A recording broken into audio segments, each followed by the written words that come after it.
diagnóstico dentro de todas estas, pues este no es quizás de las más malas, pero todas estas enfermedades, bueno, a excepción las que son exclusivamente cutáneas, que serían el lupus discoide y la morfea, prácticamente pueden llevar al paciente a la muerte. Y aquí la cuestión de estas enfermedades también es que la mayoría son de inicio en etapas tempranas, incluso en edades productivas, entonces sí produce mucha discapacidad. Y como yo les mencionaba con la paciente que vimos con lupus aquí en la clínica, que bueno, hay una paciente que ya tiene trasplante renal, lo que yo siempre les digo es hacer un diagnóstico, por ejemplo, de dermatomiositis o de lupus, cuando ya los pacientes están que llegan por falla renal y resulta que han estado consultando muchísimas veces a los diferentes servicios médicos generales o lo que sea, por los síntomas que tiene, y no, hasta que hace la insuficiencia renal, entonces ahí sí le encuentra el diagnóstico. Este no es el chiste es hacer el diagnóstico antes para evitar o por lo menos retrasar la evolución natural de la enfermedad. ¿Ok? Entonces empezamos, Ana Paola. Buenos días, doctora, ¿me escucha? Sí. No voy a encender la cámara, doc, para que no se trabe mucho esta cosa, porque sí está un poco mal mi internet. Bueno, buenos días, compañeros, buenos días, doctora. Me tocó exponer la dermatomiositis. Esta dermatomiositis también es llamada poliomielitis aguda progresiva y como bien ya lo definió un poquito Marce, es un trastorno, va a ser un trastorno inflamatorio difuso del tejido conjuntivo de origen desconocido. A ciencia cierta aún no se tiene bien las bases para confirmar qué es lo que lo origina. También se menciona que quizás puede ser o llegar a ser autoinmune. Sí va a afectar múltiples sistemas, y se caracteriza principalmente por poliomielitis del músculo estriado, bilateral, simetría, extensor y proximal, acompañada de trastornos cutáneos principalmente. Por eso es que se toma en dermatología, aunque se habla mucho de la afección que lleva al músculo, pero la principal afección va a ser a los órganos cutáneos. A veces evoluciona sin miositis, es muy poco frecuente que pueda ser más adelante vamos a ver qué tan frecuente es que evolucione o no evolucione con miositis. La separación entre la dermatomiositis y la poliomielitis para recetar más, es como una definición más académicamente. Es lo que yo he entendido que es como por tal definición, ¿no? Pues sí, o sea, va a afectar. Lo que pasa es que ahí en la clasificación, ahí vamos a ver, que puede ser solamente en la piel, solamente muscular, puede afectar ambas, que es la clásica. Sí, eso lo vamos a ver en la clasificación. Así es. Bueno, se ha señalado que la epidemiología es más frecuente en mujeres que en hombres, y así mismo va a ser más frecuente en niños y jóvenes. Con esto, en adultos se empieza a aparecer aproximadamente desde el 5º decenio de vida, y vamos a tener que con esta, en servicios dermatológicos va a ser como del 10 al 20% de consultas lo que reciba el dermatólogo. También tenemos que los más afectados en estos, o los casos más frecuentes, los van a sufrir aquellas personas que sean afroamericanos. Va a tener una incidencia anual de 2 a 10 casos por millón de habitantes, y la prevalencia es de 5 a 8 por 100,000 habitantes en el mundo. Entonces consideramos que sí es algo probable que alguna vez nosotros como médicos pasantes veamos un caso de estos, porque o sea, no es tan frecuente, pero o sea, sí se llega a dar. La etiopatogenia principalmente se desconocen las causas, como ya habíamos mencionado. La patogenia ha involucrado factores, pero de estos ha involucrado factores infecciosos, virales, endocrinos, genéticos, autoinmunes, y en ocasiones un porcentaje significativo de pacientes, entre más o menos un 15 al 25%, presenta un proceso neoplásico subagudo, subyacente. No se ha logrado aislar un agente infeccioso o viral como tal, por eso es que dice que aún no se conoce como que la causa exacta o el origen exacto, pero sí se sabe que estos factores que les acabo de mencionar, tanto el endocrino, el viral, el genético y todos los que les acabo de mencionar, tienen mucha participación o se ha visto que estos están implicados a la hora de empezar a desarrollar Sí, más que todo se cree que la participación del virus, no tal como la infección, sino como que ayudan a activar la enfermedad o a desencadenar todo el proceso inflamatorio, ¿no? Como si fueran ellos así los que estimulan a que se desarrolle la enfermedad, ¿sí? No tanto porque sea una infección como que produzcan un daño directo, sino es que la respuesta inmune que estimulan, pues eso es lo que desencadena la enfermedad. Ajá, eso es lo que se cree en cuanto a los virus.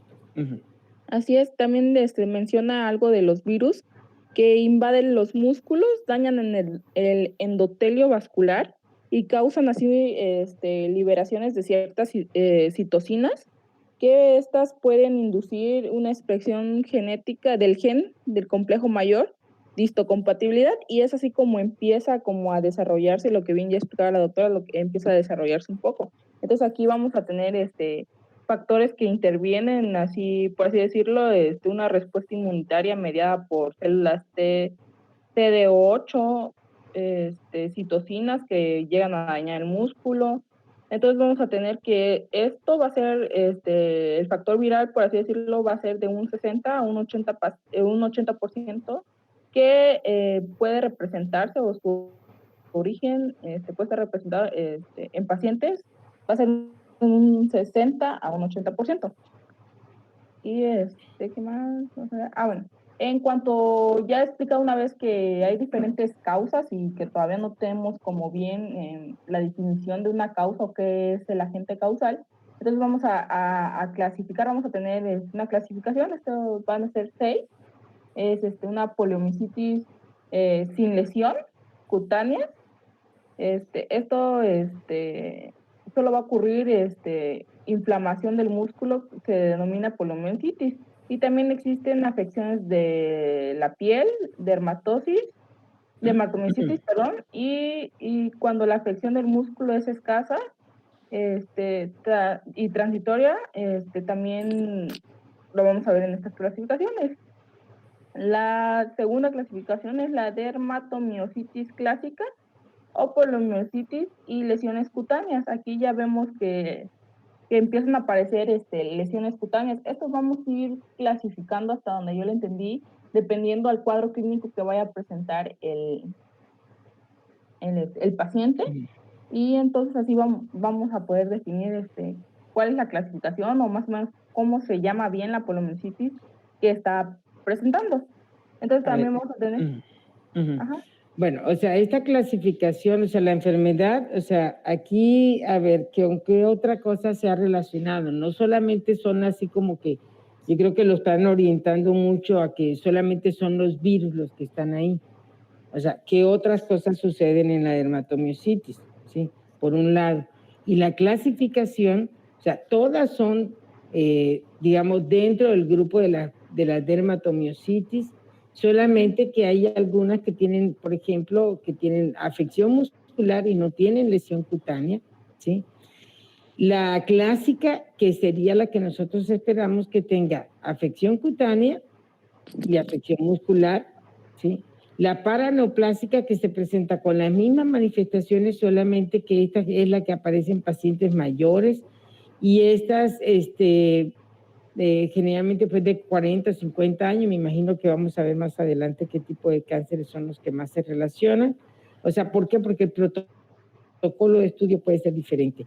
La infantil o juvenil, que puede ser con afección muscular o no, Y aquí, bueno, hay una subclasificación también, porque hay alguna que es de buen pronóstico y otra en que el paciente pues, no sobrevive mucho tiempo. La relacionada con otras enfermedades del tejido conjuntivo, estas generalmente a veces se presentan hasta combinados los síntomas entre lupus eritematoso y esclerosis sistémica progresiva. Entonces, esto, por ejemplo, de la dificultad para deglutir es más de la esclerosis sistémica, o la fotosensibilidad puede ser más del lupus, y se conjuntan. Entonces, ahí hay criterios específicos para diagnosticar estos padecimientos cuando hay relación también con nuestras otras enfermedades. Y la dermatomiositis, simiositis, o sea, la miopática, pueden tener a veces, sí, de las enzimas un poquito elevadas o un poquito los anticuerpos, pero son muy bajos, y clínicamente lo que nosotros vemos más son las lesiones cutáneas. Esta miopática también se está viendo en pacientes un poquito mayores y que, bueno, también se relaciona un poquito con cánceres de piel, pero eso es algo que todavía no se define, sino como que la característica de que tiene las lesiones en piel, pero no tiene lo que son las manifestaciones musculares, o estas pueden ser muy, muy leves. ¿Ok? Así es, Doc. Entonces, para complementar un poquito, seguir complementando esta diapositiva, vamos a tener que las paraneoplásticas van a ocurrir entre un 10 a 20%, y se observa después de los 40 a 50 años, como le comentaba en la epidemiología, y va a predominar esta clasificación en varones y que tengan cáncer, y cánceres como más frecuentes se encuentra el cáncer de pulmón, el cáncer de mama, cáncer de ovario, cáncer de estómago, ganglios linfáticos, médula ósea, colon, cáncer de recto, útero, próstata, y muy rara vez va a ser caracterizada o implementada hacia el cáncer de piel. Entonces vamos a tener aquí que en la neoplástica se enfoca más a otros cánceres que al mismo cáncer de piel. También en la juvenil vamos a tener un porcentaje de 25 a 70% de frecuencia, y esto vamos a tener que va a ser de 4 a 10 años de edad, y va a ser muy frecuente que estas infecciones, en esta clasificación, sea con infecciones graves del estado general. Entonces también vamos a tener, en la siguiente diapositiva, vamos a explicar la clasificación neoplástica. Aquí es lo que les mencionaba, que ocurre de un 10 a un 20%. La juvenil, la infantil, perdón, y la juvenil puede ser mortal o benigna. Esto va a depender mucho de las características que presente, del cuadro que presente, porque aquí vamos a ver que se debe de inclinar más a presentar poliomielitis para que esto pueda llegar a ser mortal. Y como ya habíamos mencionado también, va a predominar de 4 a 10 años. Y la amiopática, que es se va a dividir en 3 tipos. Se espera que sea con una evolución crónica de 2 a 5 años, mencionaban también, para esperar esta clasificación. Aquí en amiopática vamos a esperar de 2 hasta 5 años para ver cuánto es la evolución o el daño que ha implementado al músculo, y para que podamos clasificarlo. O sea, en la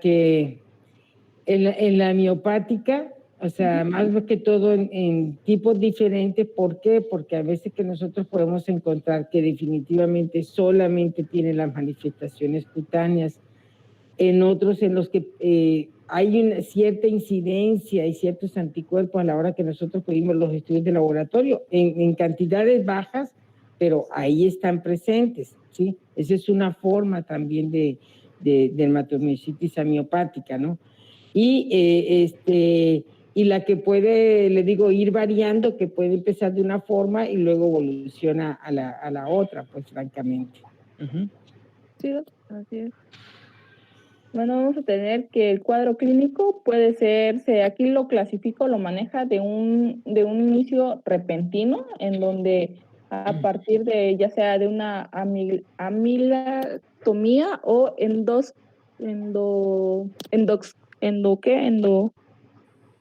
a partir de una cirugía, ya sea la amilectomía o una cirugía odontológica, es posible que después de esta se presente, empiecen a presentarse de forma repentina. Aquí en una forma amidalectomía o exodoncia, perdón, no lo sé pronunciar muy bien. Esto va a iniciar principalmente con astenia y debilidad muscular, luego de síntomas cutáneos generales. En la evolución crónica vamos a tener que en este principio aparece primero las lesiones en la piel y luego en el músculo. Aquí mencionaba las bibliografías que se tiende a confundir mucho. O sea, no es como que porque generalmente es muy repentino este padecimiento y si llega a ser crónico, va evolucionando poco a poco, se tiende a confundir con diversas patologías. Más adelante vamos a ver cuáles son los diagnósticos diferenciales. Se vuelve muy lento el paciente y inhabilitante, o sea, llega a causar hasta la debilidad muscular. Por eso se menciona que llega a ser mortal, porque dependiendo de los síntomas que vaya a tener, puede afectar diversos síntomas. Acordémonos que al principio mencionaba más que puede afectar, es de afección multisistémica, y entonces puede ir afectando poco a poco diversos sistemas, hasta el sistema respiratorio, cardíaco, que son los principales, y puede con esto llegar a ser muy, muy letal. Más adelantito también vamos a comentar de eso. En cuanto a las manifestaciones dermatológicas, se va a encontrar frecuentemente en los párpados, frentes, regiones maxilares, nariz. En se va a observar eritema violáceo, es como que la principal característica. También vamos a encontrar un halo heliotropo, eritema con edema leve y escamación. Aspectos poiquilodérmicos en cuello, eritema, atrofia y pigmentación. Y también vamos a encontrar atelangiectasias. En codos y rodillas hay placas eritematosas y atróficas. Recuerden que estas manifestaciones dermatológicas va a ir dependiendo de la gravedad o qué tanto daño está provocando esta patología en el paciente. También vamos a encontrar un signo de la pistolera, también llamado de la chaparreras, le llamaba en el libro, que es un eritema violáceo en la cara bilateral de los muslos. El fenómeno de Raynaud en palmas, que adelante ahorita veremos en las imágenes. Vamos a ver Oye, ¿por qué no pueden poner, por qué no ponen, por qué no ponen, o sea, si estás poniendo las manifestaciones cutáneas, mencionas cada una y pones su foto? Se los he repetido 20,000 veces. De verdad.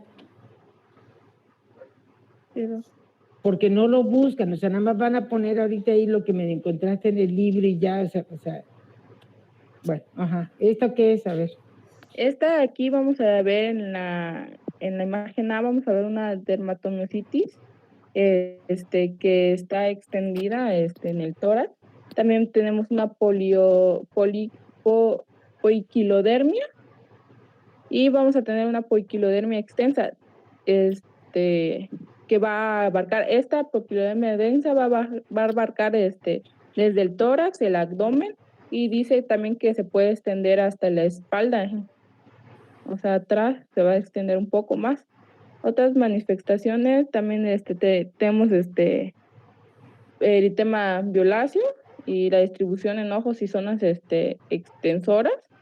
Puede aparecer pigmentación acentuada en apoyas de lesiones unguiales. Estas afectaciones ya pueden ser o son llamadas un poco más graves.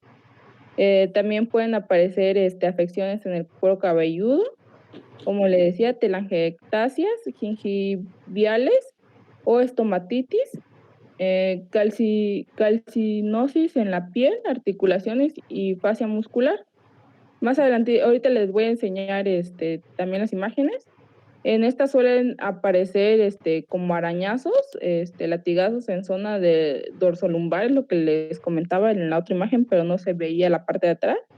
Y extremidades, aquí tenemos unas imágenes que ciertamente vienen en el libro, que podemos ver las afectaciones y cómo van a estar manifestados en la piel. Doc, aquí me queda mucha duda en la imagen de en medio, en la imagen B, que es la pigmentación facial, perdón. Esta pigmentación facial se puede confundir mucho con otras patologías, ¿no? Entonces, aquí cómo podemos caracterizar que sí estemos hablando de este trastorno. Pues vas a hacer tu historia clínica, las otras manifestaciones que tenga. Aquí seguramente pues no se ve por los cuadros, pero puede haber el eritema heliotropo, ¿sí? Y aparte es una pigmentación reticulada, es diferente. También vamos a tener, como se mencionaba, vamos a tener dermatomiositis en codos, en rodillas. Estas lesiones van a ser un poco más relevantes de esta enfermedad. Y en cuanto a los signos cutáneos, vamos a tener que principalmente van a haber pápulas de Gottron. Estas son pactomonómicos y signos de Gottron.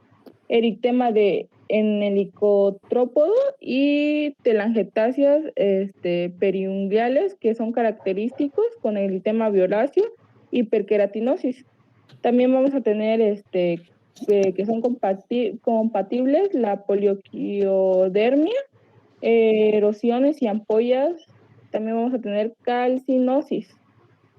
Estas son síntomas cutáneos que se representan. No sé, aquí vamos a tener que en niños se representa como que en una forma no tan grave o no tan invasiva, que también puede llegar a ser, pero se va a representar más en adultos mayores, mencionaba la bibliografía.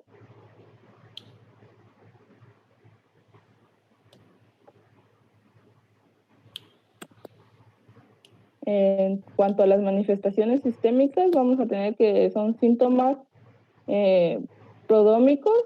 Vamos a tener astenia, pérdida de peso, febrícula, anorexia, edema y altalgia. Los síntomas que ya pueden ser más bien más graves y pueden llegar esto a la muerte, lo que comentábamos anteriormente. Van a ser cuando esta empieza a abarcar o a dañar los sistemas, los demás sistemas involucrados, como es el sistema gastrointestinal o el sistema cardiorrespiratorio. Vamos a tener que dentro del sistema gastrointestinal van a ser los síntomas como disfagia, de pseudoduodivérculos, diarrea, estreñimiento, hemorragias internas por úlceras. Vamos a tener también que llega a ser muy, muy letal para el sistema respiratorio. Aquí en el sistema cardiorrespiratorio vamos a tener principalmente las taquicardias, arritmias, lesiones miocárdicas, restricción en la ventilación, neumonitis, intersticial y fibrosis. Aquí dice que uno de los aparatos o sistemas más dañados o que daña más va a ser el aparato respiratorio, porque llega a abarcar los músculos intercostales, llega a dañar ya más interno los alvéolos, llega a que estos no se puedan, no sé si decir descomprimir, y también en los músculos estos no puedan distenderse por su totalidad. Entonces vamos a tener que el paciente poco a poco va a ir perdiendo como que esa capacidad y va a tener más dificultad a la hora de respirar, y por ende va a tener más dificultades en otros sistemas, Entonces, nos explica la bibliografía que cuando ya vemos un daño de esta magnitud al sistema cardiorrespiratorio o bien al sistema respiratorio como tal, vamos a estar hablando de un porcentaje de muerte aproximadamente de un 15 a un 20% que puede ser letal.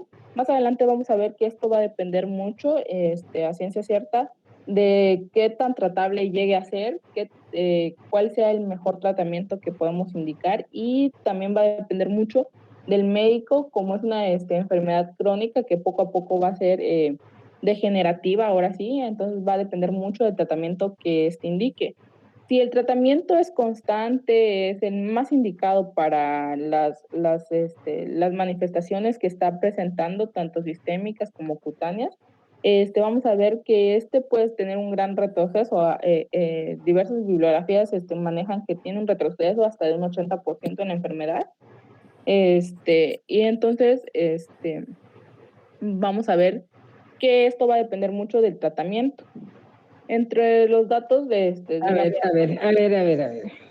A ver, ¿a qué nivel está la afección muscular en la dermatomiositis? Es que de la dermatomiositis a nivel de los músculos estriados, de los músculos, o qué, ¿eso es, Doc? ¿O qué más? No, pues dime, o sea, cómo se manifiesta esa lesión muscular, ¿dónde, qué músculo va a afectar? Es que dice que afecta a los músculos estriados principalmente porque van a ir perdiendo ciertas... A ver, eso es lo que tú vas a encontrar, el músculo es estriado, o sea, de por sí, pero, o sea, ¿cómo lo ves esa manifestación? Desde lo más importante, la dermatomiositis. Porque va a ir perdiendo ciertas, el músculo va a ir perdiendo ciertas características. ¿Qué músculos? Va a perder, por así decir. ¿Mándelo? ¿Qué músculos? Pues aquí menciona la biografía, ya entendí que músculos estriados, músculos, A ver, ¿alguien puede comentar algo? Marcela, ¿tú qué leíste? Sí, serían músculos estriados como el bíceps, también mencionaba el músculo ciliar del ojo, que también pierde su contractibilidad. Ajá. Y también me parece que es el músculo deltoideo también. También mencionaba, Doc, los intercostales de la respiración. A ver.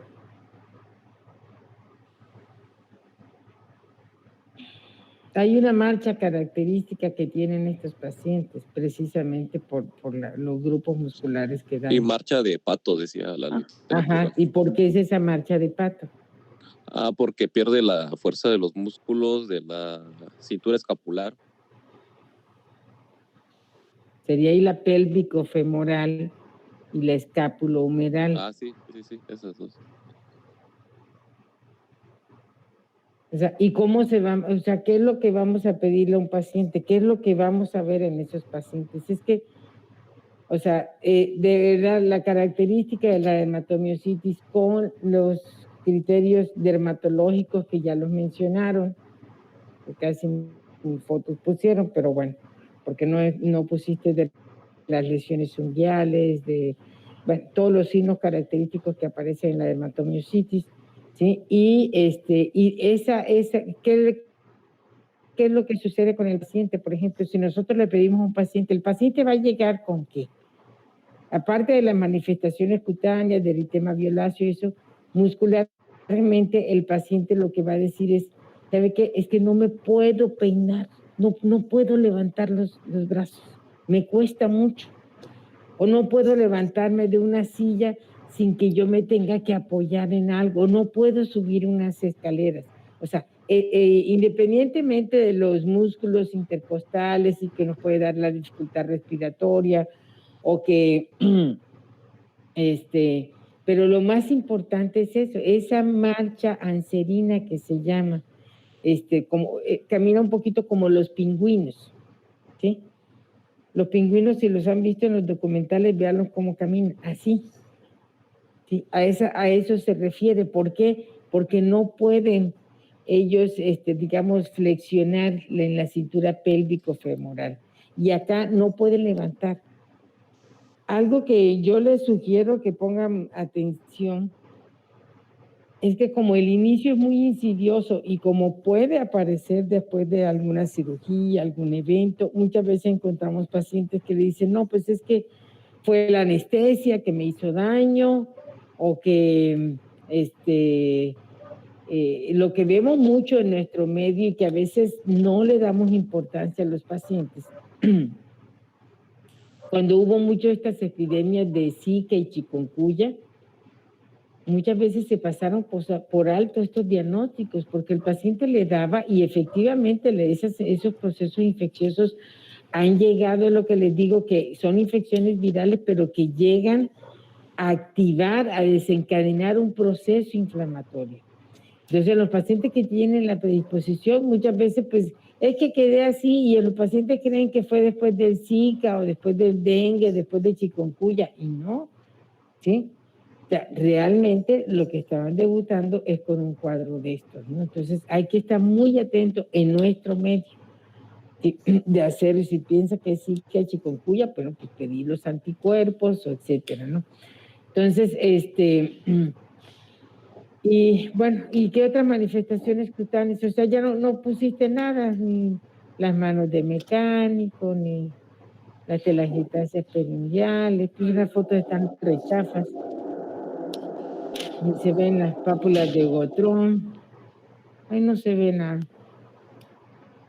Ok.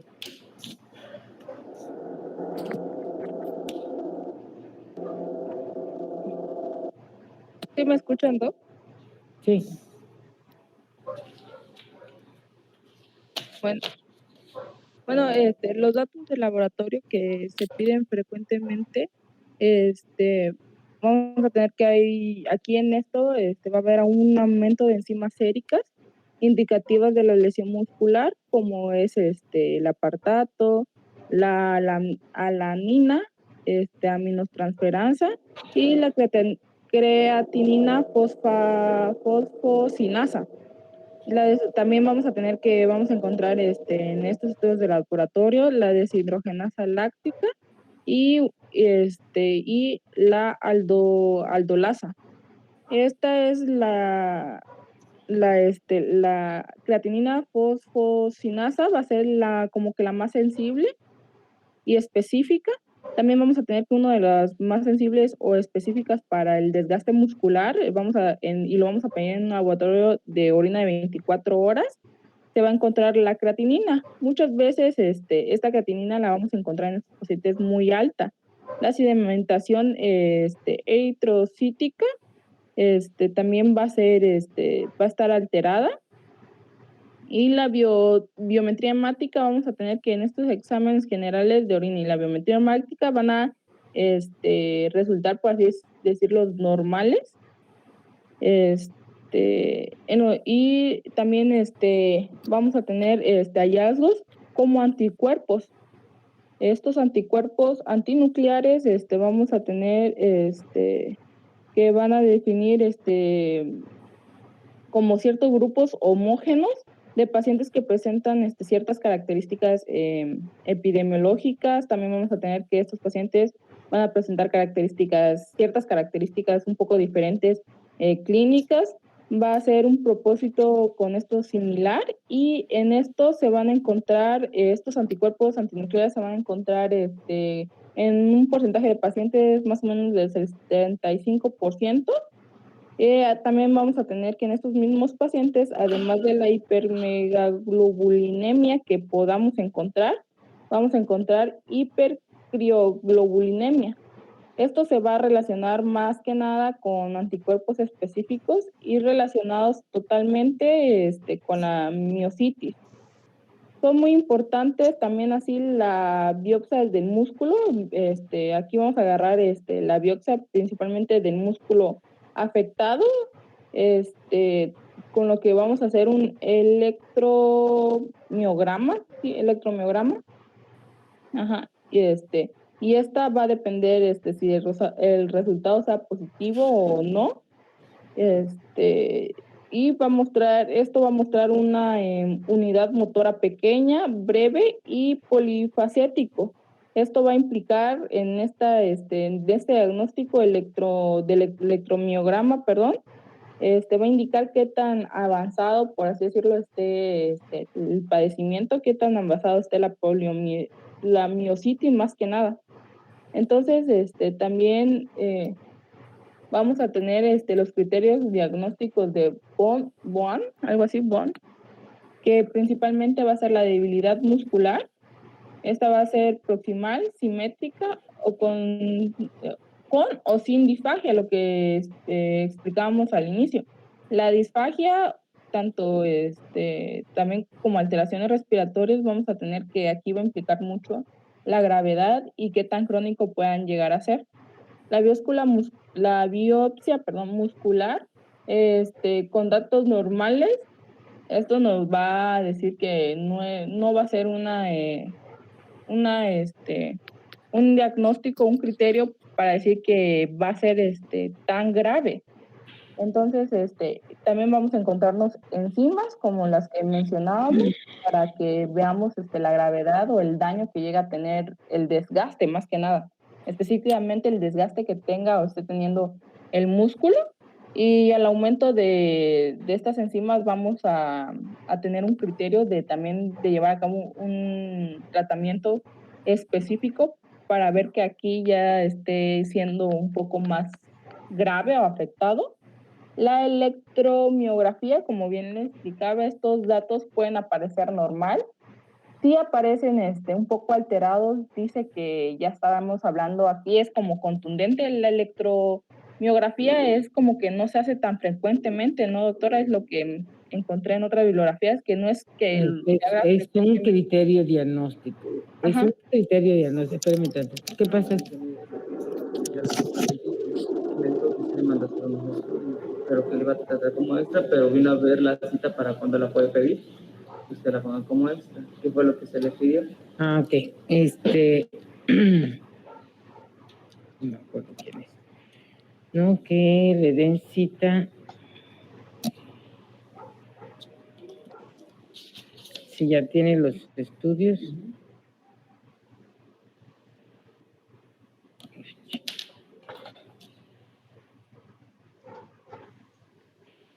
Sería para el martes, yo creo. Sí, porque esa que tiene que aparecer en lista para que yo le pueda dar medicamento. Entonces, que vayan con la otra línea, ¿no? Al ratito, para que le den cita extra. No hay lugar, sí. Ajá. Sí, ok. Bueno. Ajá. Ok, sí. Entonces, son criterios diagnósticos, o sea, no es de que no se haga, se tiene que hacer en nuestros pacientes. O sea, todo esto lo tenemos que hacer en los pacientes. O sea, muchas veces puede ser que el paciente nada más sienta cierta debilidad muscular o cierto cansancio. Tenemos que hacerle de que se pare de una silla, que suba una escalera, que levante los brazos. Pero si nos quedan dudas, o sea, tenemos que hacer porque son parte de los criterios diagnósticos. O sea, la biopsia aquí la más importante, la biopsia cutánea, pues nos puede mostrar algunos datos, pero no, ahí sí no son tan específicas, por eso se prefiere más la biopsia muscular, ¿sí? Las enzimas, ¿qué enzimas? Ya mencionaste que vamos a pedir, y qué anticuerpos para la dermatomiositis. La erupción cutánea, ajá, ¿qué anticuerpos?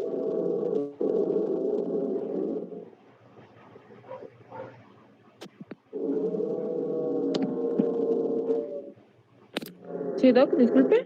Sí. Es que no sé si se trabó mi internet o qué, porque estaba usted hablando y ya no le escuché. Es que se escucha un ruido. Es que aquí creo que al lado de mi casa están arreglando, no sé qué están haciendo. Bueno, vamos a continuar.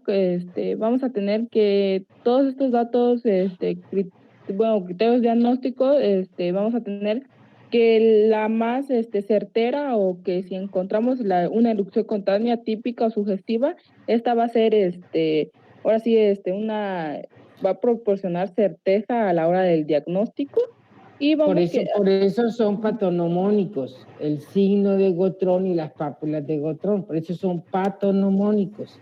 Ajá, ¿sí? Así también. Ajá. Y vamos a encontrar que si encontramos 3 a 4 de los criterios diagnósticos que están aquí, también va a ser va a ser definitivo que sea el diagnóstico.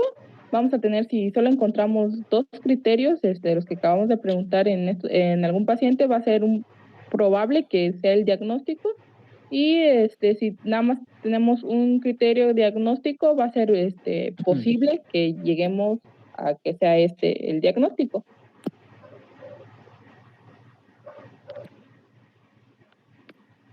Bueno, vamos a tener que el diagnóstico diferencial principalmente va a ser con lupus eritematoso sistémico, miastenia gravis, esclerosis sistémica progresiva, descartar el uso de estatinas y dermatosis por contacto, ya que estas llegan a aparecerse mucho en la clínica comentada. Entonces, aquí es lo que les mencionaba de ese ratito, el pronóstico va a depender de qué tan avanzado esté la enfermedad, de qué tan crónico llegue a ser la enfermedad, de qué tan progresivo esté siendo la enfermedad, porque comentaba que no en todos los pacientes va a ser como que el mismo tiempo, por eso para hacer algunos o clasificar algunas clasificaciones tenemos que esperar de 5 años, no sé si lo recordaban. Y entonces aquí también dentro de estos vamos a ver qué tan progresivo sí está siendo, y por lo tanto vamos a tener un pronóstico. Entonces dice que la mortalidad en general puede llegar a ser hasta de un 25%, principalmente, no sé si sea por algo genéticamente, que mencionaba que principalmente en mujeres se llega a ver más, o se llega a hacer más la afectación. Y ¿hablar dos? No. Okay. Entonces, teniendo aquí para un mejor pronóstico, va a ser que tenemos el padecimiento tratado, vamos a tener que esto va a ser un 15% como el máximo, pero puede desaparecer en un 80%, no desaparecer, sino disminuir la letalidad 80%, siempre y cuando tengamos un tratamiento, principalmente un diagnóstico certero, con los criterios que ya mencionábamos, luego o seguido de un tratamiento que sea el mejor o el más eficaz para el paciente.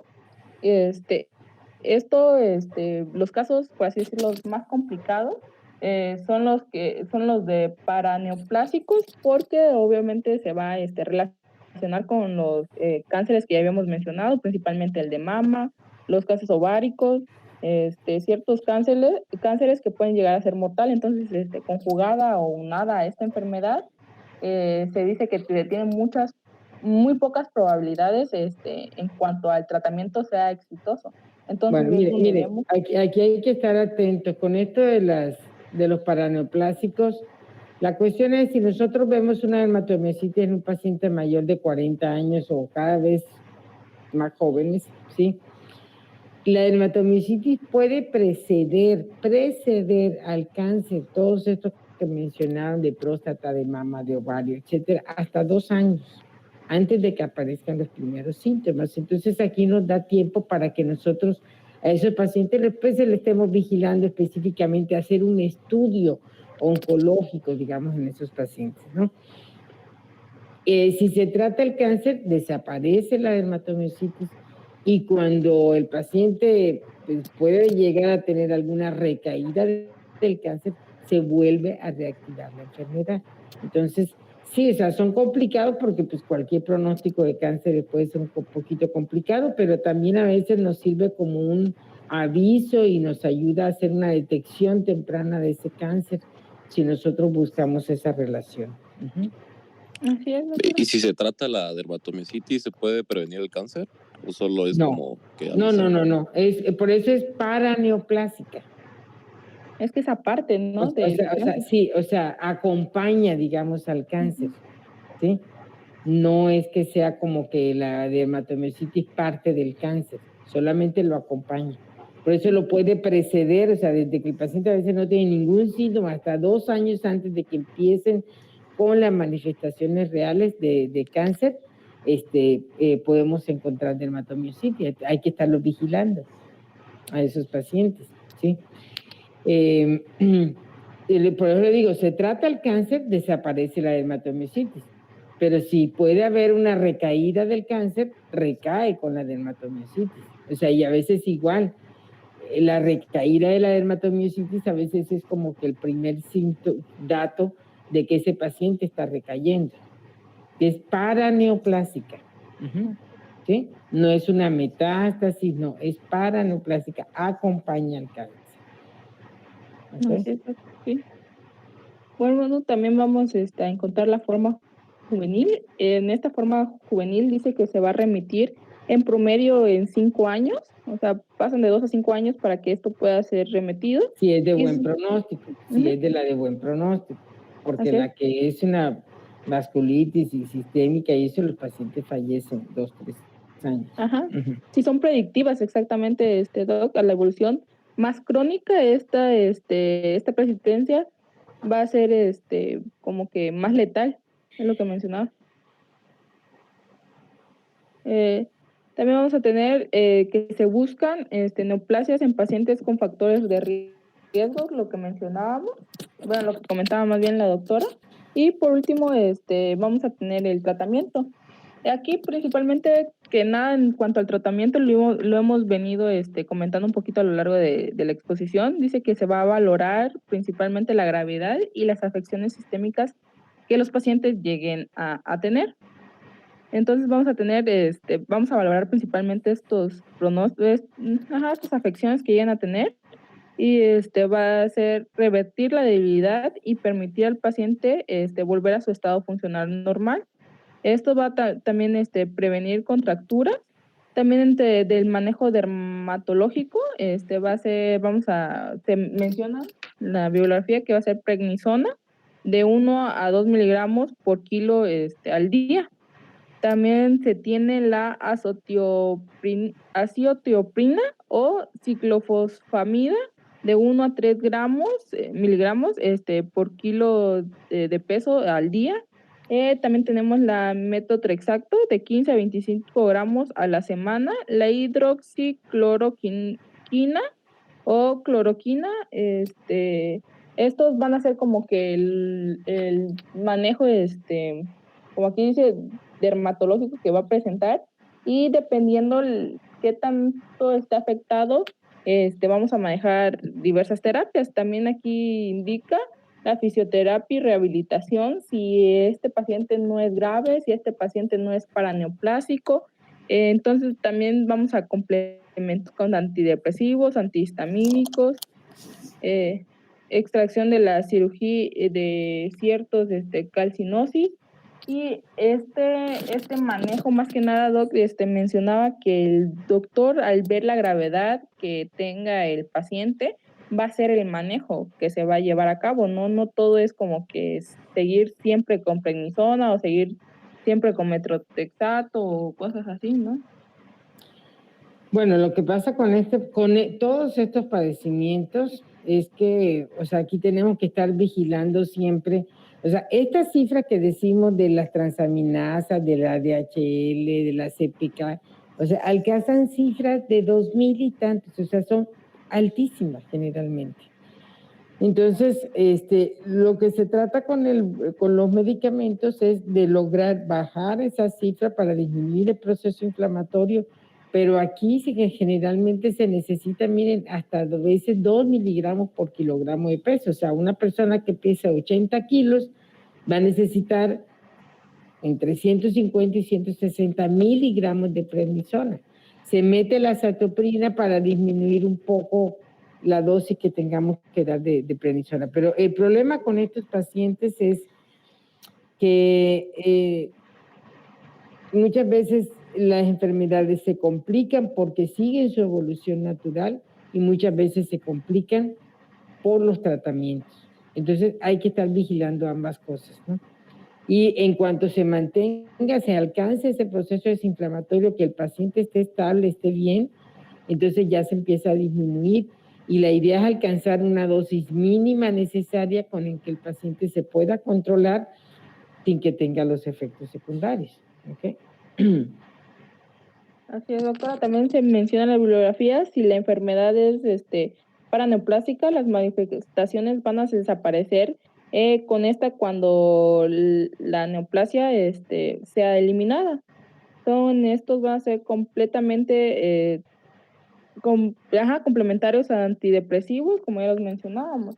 Entonces, por eso se mencionaba que es como que aparte de la neoplasia. Sí, es que es paraneoplásico, está dentro de las paraneoplásicas. Y eso sería todo. Aquí es Miren, la verdad, yo les sugiero, ¿sí? De verdad les sugiero, o sea, no llevar un reuma en toda la carrera. Por favor, o sea, revisen bien estos temas. Porque es lo poquito que van a ver de reuma. ¿Sí?